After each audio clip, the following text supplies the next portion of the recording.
right, everybody. Thank you for sticking around. We have a lot of great content coming to you. Again, we're going to do a little more on browser games before we get back into social gaming content a little bit later this afternoon. It's my great pleasure to introduce Michael PAECK. Michael is one of the co-founders of Cliffhanger Productions, along with Jan Wagner, who you just saw up here. He's been making games for about 14 years. He's worked as a little bitty indie and as a teeny-weeny cog in giant publishing machines. Been here, been there, done everything. Currently working on Jagged Alliance Online, bringing back one of the kind of favorite turn-based strategies, turn-based IPs of all time into the browser gaming world. He's going to talk to us about how the process of reimagining that has gone and some amazing learnings along the way. So take it away, Michael. Okay, thank you. Thank you. Hello and welcome. Thanks for being here. It's an honor to speak here at Casual Connect, so thanks for having me. In the next 20 minutes, I'll be talking about going core in the browser, how to make Jagged Alliance into a browser game. So basically, I'll be talking about all the thoughts that went into turning an hardcore turn-based single-player game into a modern-day free-to-play game experience. Also, all the challenges we faced and how then we finally could overcome them. So, first, a few words about myself and my company. I've been in the games industry for 15 years now. In 2006, we then started Cliffhanger Productions. We started out as a producing team, mainly for retail, hardcore game publishers, focusing on real-time strategy games and role-playing games. Actually, we worked on Spellforce, Risen, Legend, and most recently Risen 2. But then in 2010, with the retail market stagnating a little bit and the online market coming up, we decided to actually make the step from only telling other people how to do things to then do it ourselves, to feel the development pain a little bit more. And so we started a development studio. That quickly grew into a 20-people company. And our first game that's going to be released, Jagged Alliance Online, will go into open beta in the next couple of days.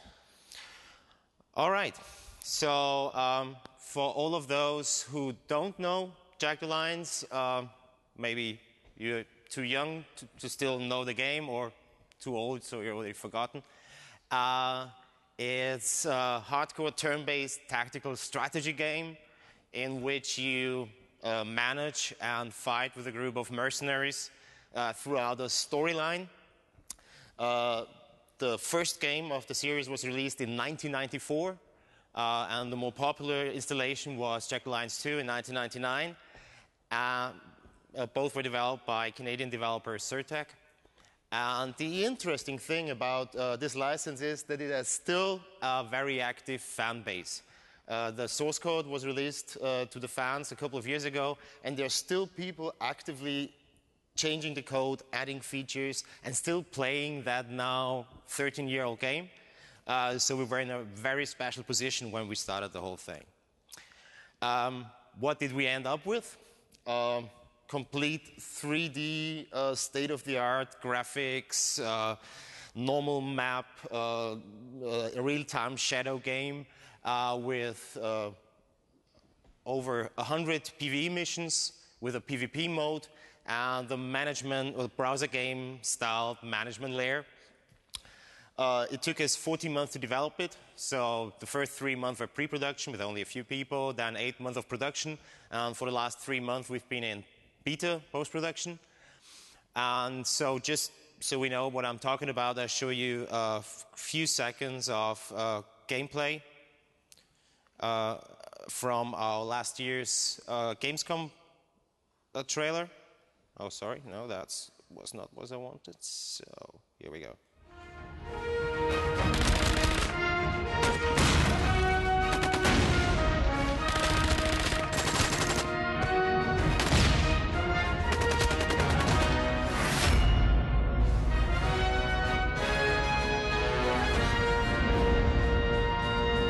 It's been far too long since I had some fun.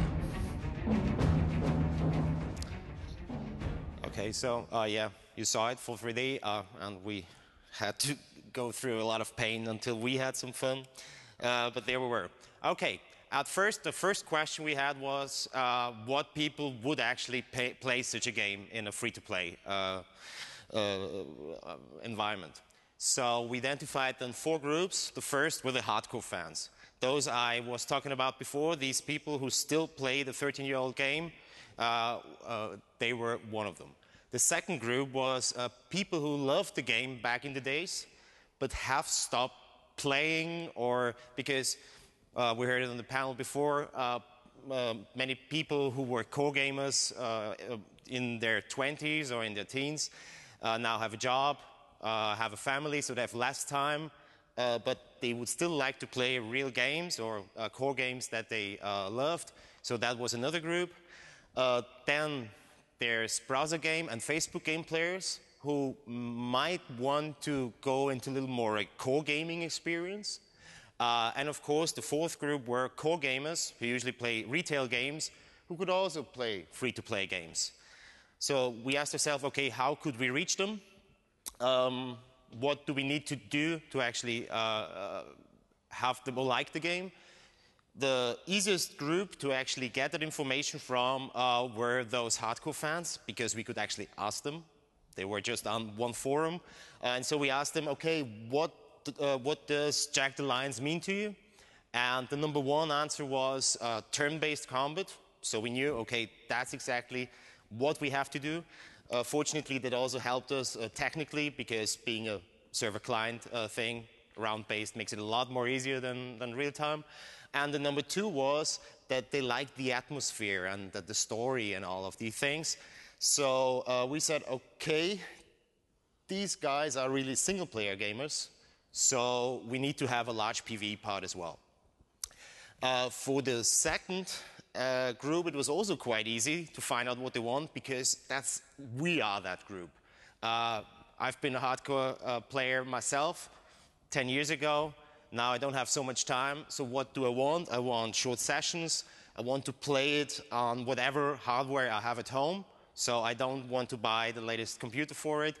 And I want to get in the game really, really quickly. So I don't want to learn some interfaces, but I want to get in, play it, have fun, get out. The same goes for the browser game and Facebook game players. They're used to that. They want to open their browser on any machine, and if it has to work there. If it doesn't work, no way of getting them.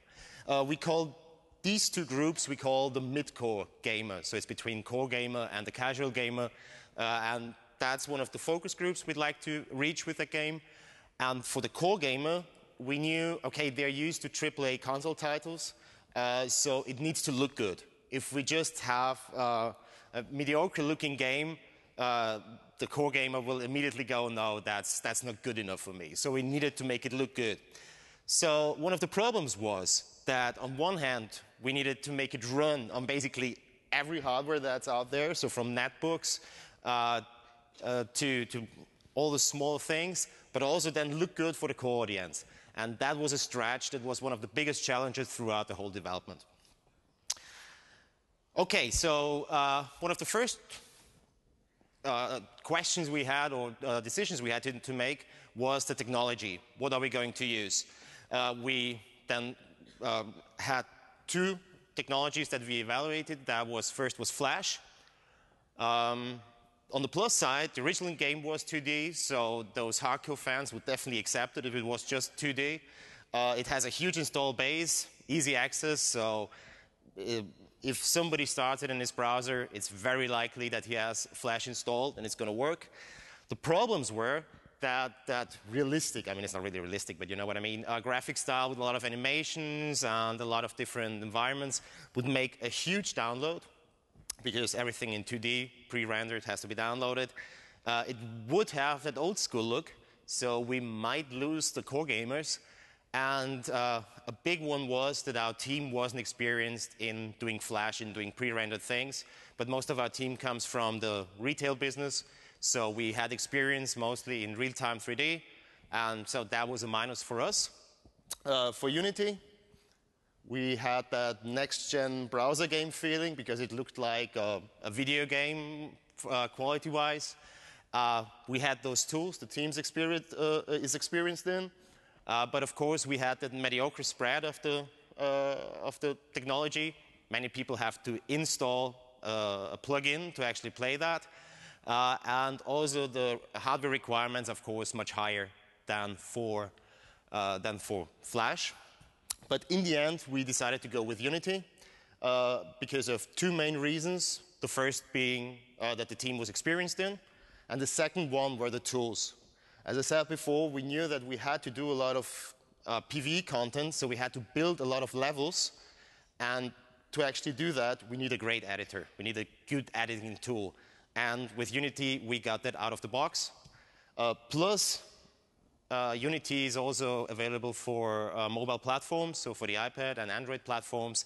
So we can take what we have and bring it to tablets or mobile devices a lot easier because we have also all the tools that are available. Okay, so let's get to the first challenges and solutions that we had. I mentioned it earlier. We want to have a great-looking game, but it should be playable on low-spec hardware. How did we do that? We had to tackle it from both sides. So one side was the programming side, the other side was the asset side. So the asset guys needed to make sure that each asset looked great with normal maps, with dynamic shadows, with all of that attached, but also looked good without that. So we had to find the right workflow, had to make it possible to actually make them both look good. As you can see here on those two screenshots, what we ended up in the end, the left one is the lowest quality level, so it runs on a low-end dual-core netbook with 20 frames per second. You can see that there's no real-time shadow. You can see that there's no fire effect. But the assets themselves, they look pretty much the same. They don't have normal maps attached, but usually the screens are smaller for these devices, so you don't see it anyway. On the right side, you see dynamic shadows. You see that the Fire has all those dynamic lights and the normal map sets. So, but really the most important thing were the textures of the assets. On the other hand, the programmers had to optimize to make that possible. Also for the download size. Background streaming was really important. We had to divide all of our assets, and there were over 10,000 assets we had. We had to divide them in very small chunks to download them. And so we ended up now with the final client that you download initially with 13 megabytes of download, which is acceptable for that kind of game. The next challenging solution is more a technical one. For everybody who's interested more in the technical side of how we solved that, we had a series of articles on making games in the last two issues. We also have the slides on our website. So if you're more interested in that stuff, go there or buy the making game thing if you're German speaking. But I'll just speak very shortly about it. We had to manage huge amounts of content and code. That's where you end up if you have 100 levels. So we had about 1,000 classes just with logic code, over 100,000 lines of code for the logic code. Remember, Unity does all the rendering, so that's not counted. We have over 100 different scenes that we had to manage, where light maps had to be baked every night, and 10,000 assets that all had to be managed.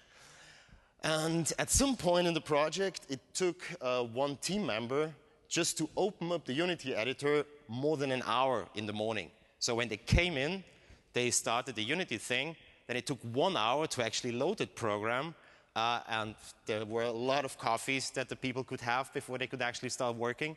And right in the middle of the project, that really became a big problem. So what we did, we split up the whole game into different projects. So one for the coders and one for everybody else who was working on assets.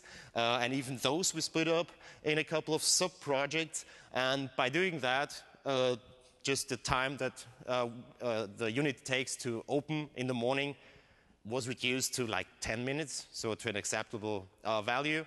And we also had to upgrade our source, the whole SVN and everything to the latest version, so they're much speedier.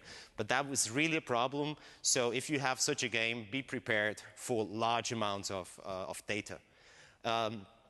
The next thing that we had to do was Unity has a lot of scripts. So basically, most people use Unity in a way that you have a lot of scenes. Each level is a scene, and then you attach small little scripts to everything.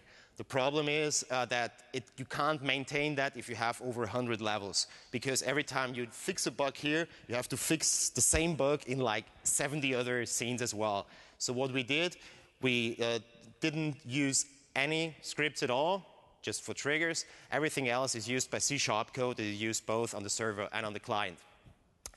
And we also needed a very sophisticated deployment process because we had to build all those levels every night, and we invested a lot of time into automated nightly build, distributed build agents, so all of our computers boot up about at 4 in the morning automatically, and then they start calculating light maps for all the different levels, and when we come in the morning, everything's done, and the QA starts testing the latest build.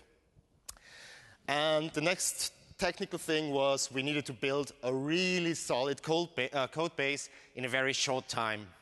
And for us, it was also very important that it can be reused, because we knew, okay, for an online game, this is huge, and also it's quite expensive.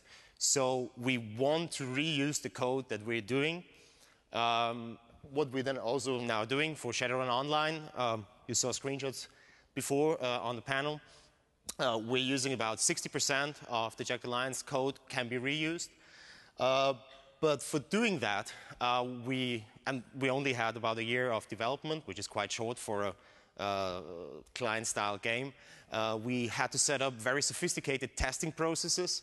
So we're using continuous integration. Every time one of the programmers or anybody in the team checks in, it's automatically sent to build server. That build server builds the whole project, and if anything goes wrong, everybody's informed about that.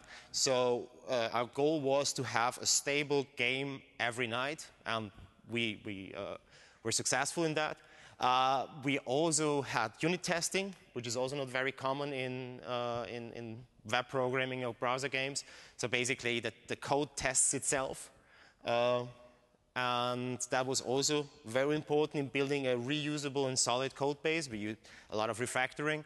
And we built up very detailed test cases. So basically, the QA would go through the test cases every week of if new features came in, if they broke something else, but it basically takes the QA 2 days to go through all these test cases. But it really paid off in the end. So if we're releasing a game, or now the open beta, we can be quite sure that nothing is broken in there.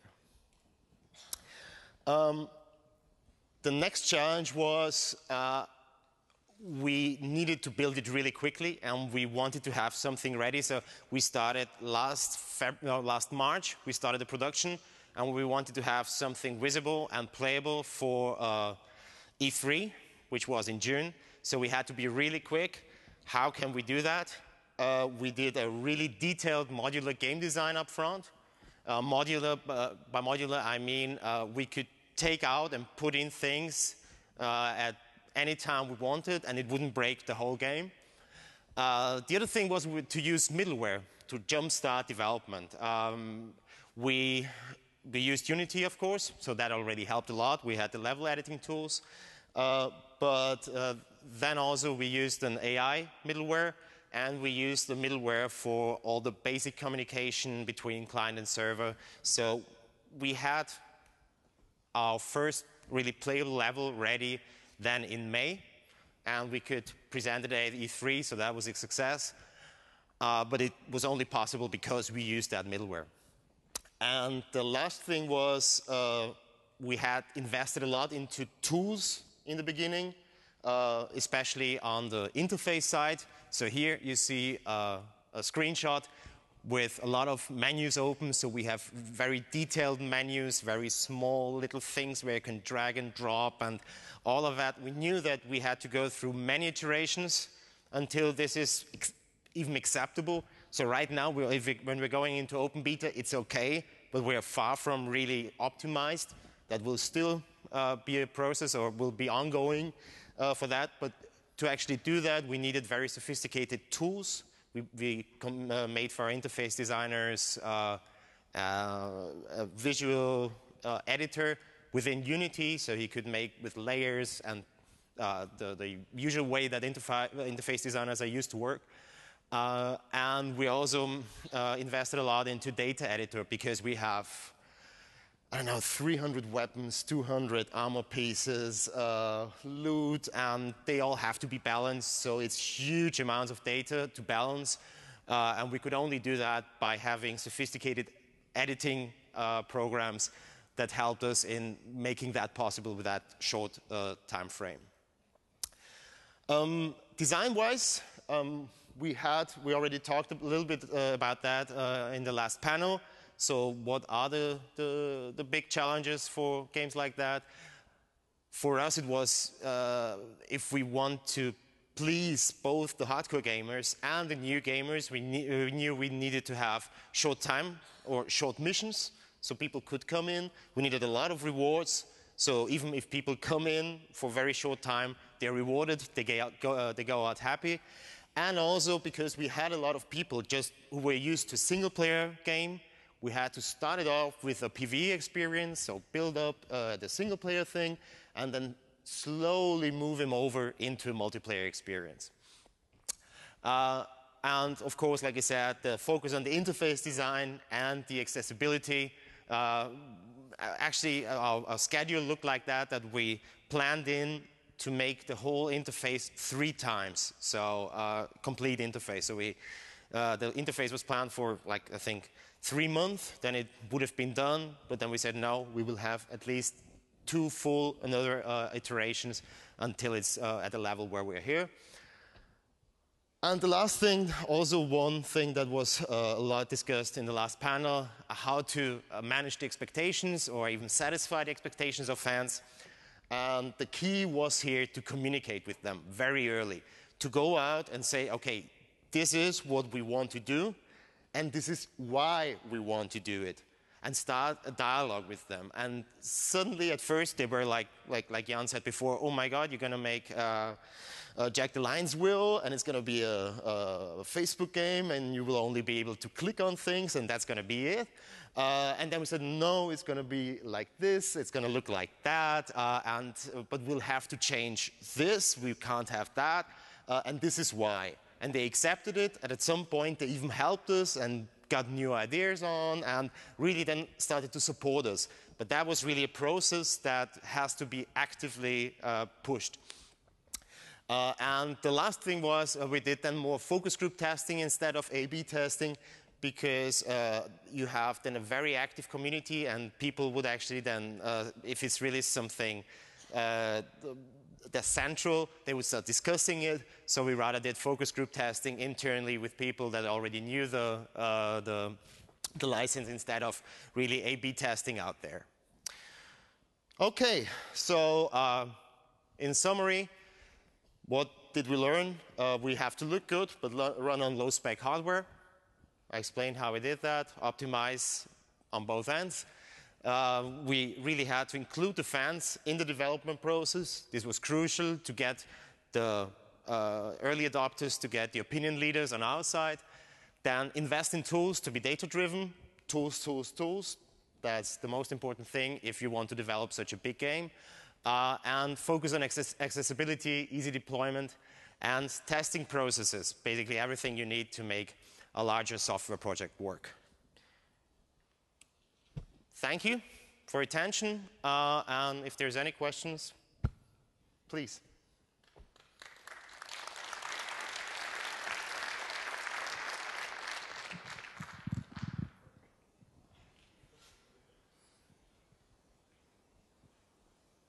Anybody?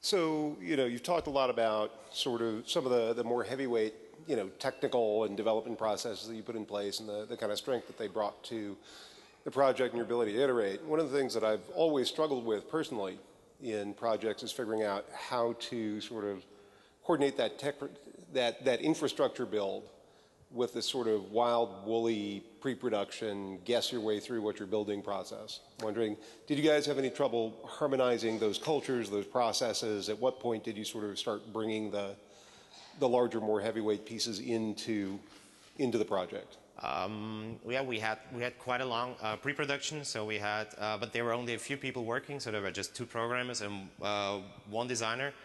And that designer really did a very, very, very detailed design of the whole project. And that really helped us so much in setting up all the other processes afterwards. Usually we were using Scrum afterwards. So we have our 2-week sprints, we have very agile processes, but the key for us to even hit the exact date that we said we would, and also have a game in that scope and in the right quality. I think one of the key things was really to have that detailed design up front, basically to have a really detailed product backlog. And from there, it was so much easier just to derive a product backlog that worked. And also, if we then, a lot changed while we were developing it. So it's not a waterfall thing where you start off, okay, here's the design, that's what you're going to make. And it didn't turn out exactly the way we thought. But we had a very good idea about the scope and about what we could do. So I think that was really crucial for the whole process at all. Oh. Sort of adding to that, we actually educated our designers a lot. I think we changed the way in which most of them worked before. It's still a creative process, but the output is really understandable, and I think that comes back to the modular thing that Michael mentioned. Every feature is cut down to like the most coherent part of the feature is described in detail, and then it's cut down into single steps. And even within the feature, we always have these must, should, could things. So we know what's the bare minimum, we know what we like to do, and we know what would be really nice to have as an extra, as opposed to, have one idea and then the people just go off with that idea and go drill down deep into it, and then anything else falls by the wayside. And we actually really had to train the designers to stick to a certain format. Like even the design document is a specified format, and the review process is specified. And by this we sort of, it's a bit easier because we knew that we need to make a certain kind of game. It wouldn't end up being a build-up, jump and run game. There's limits, there's constraints already in the initial mission. But what helped us really tremendously during pre-production is that we had those wild ideas. We had these, it would be great if we do this, and it would be great if we do that.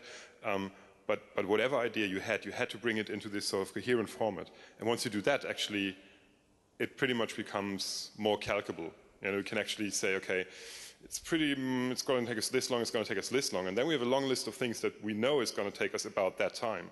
And then we start, like a puzzle, we start, putting it together, and it forms sort of a picture, and then it becomes clearer.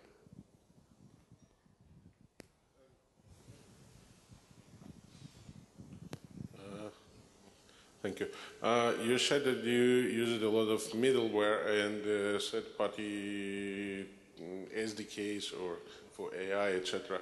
And of course, Unity as a client. Do you use also some third-party or some middleware for the client part, for a server part, or this is some custom development? No, for the server part, we use C#, so it runs on Windows Server and everything in the .NET thing. We looked at some server middleware, but we wanted to be more flexible. And middleware is great if you want to start out really, really quickly, but then afterwards you want to have more control. And you can't have, because it's more of a black box very often. Yeah.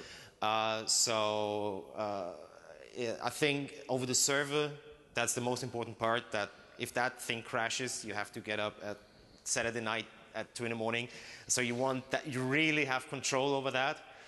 So we decided, no, that's where we really want to have our finger on. Our server must be our own work. We need to be able to debug until the very last bit of it.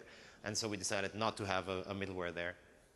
And one more question. When you decide to choose Unity, you of course made the analysis about the Unity client spread, and what is the percentage actually? Because Flash is installed almost on any machine. Yeah, it's what about Unity 98%. plugin? I think, Unity, the Unity client comes with Chrome, so it's already built into Chrome. And the latest Chrome is now becoming, especially in the gamers community, one of the #1 browser. So that's already good. For the normal Unity plugin is installed, I think now close to 40 to 45% and all. But in the group of gamers, it's much higher. Yeah, in the group of gamers actually that we were looking at this, when we started out, it was something like over 60%, but now it's something like over 80. So the fact that we theoretically have a very small installed base really doesn't bother us, because we're not going to be attractive to people that like to play very casual, very fun social games. It's just not going to be our audience. So we didn't. That comes back to what we said before. If you know who you're aiming at, all of the decisions suddenly become different from installed base, from everything else.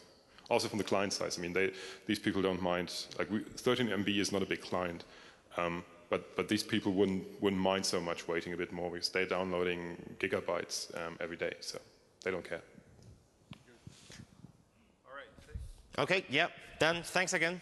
All right. Thank you very much, Michael. Yeah. Thank you. Oh no, you, Mike. All right. Awesome. Thank you so much, Michael.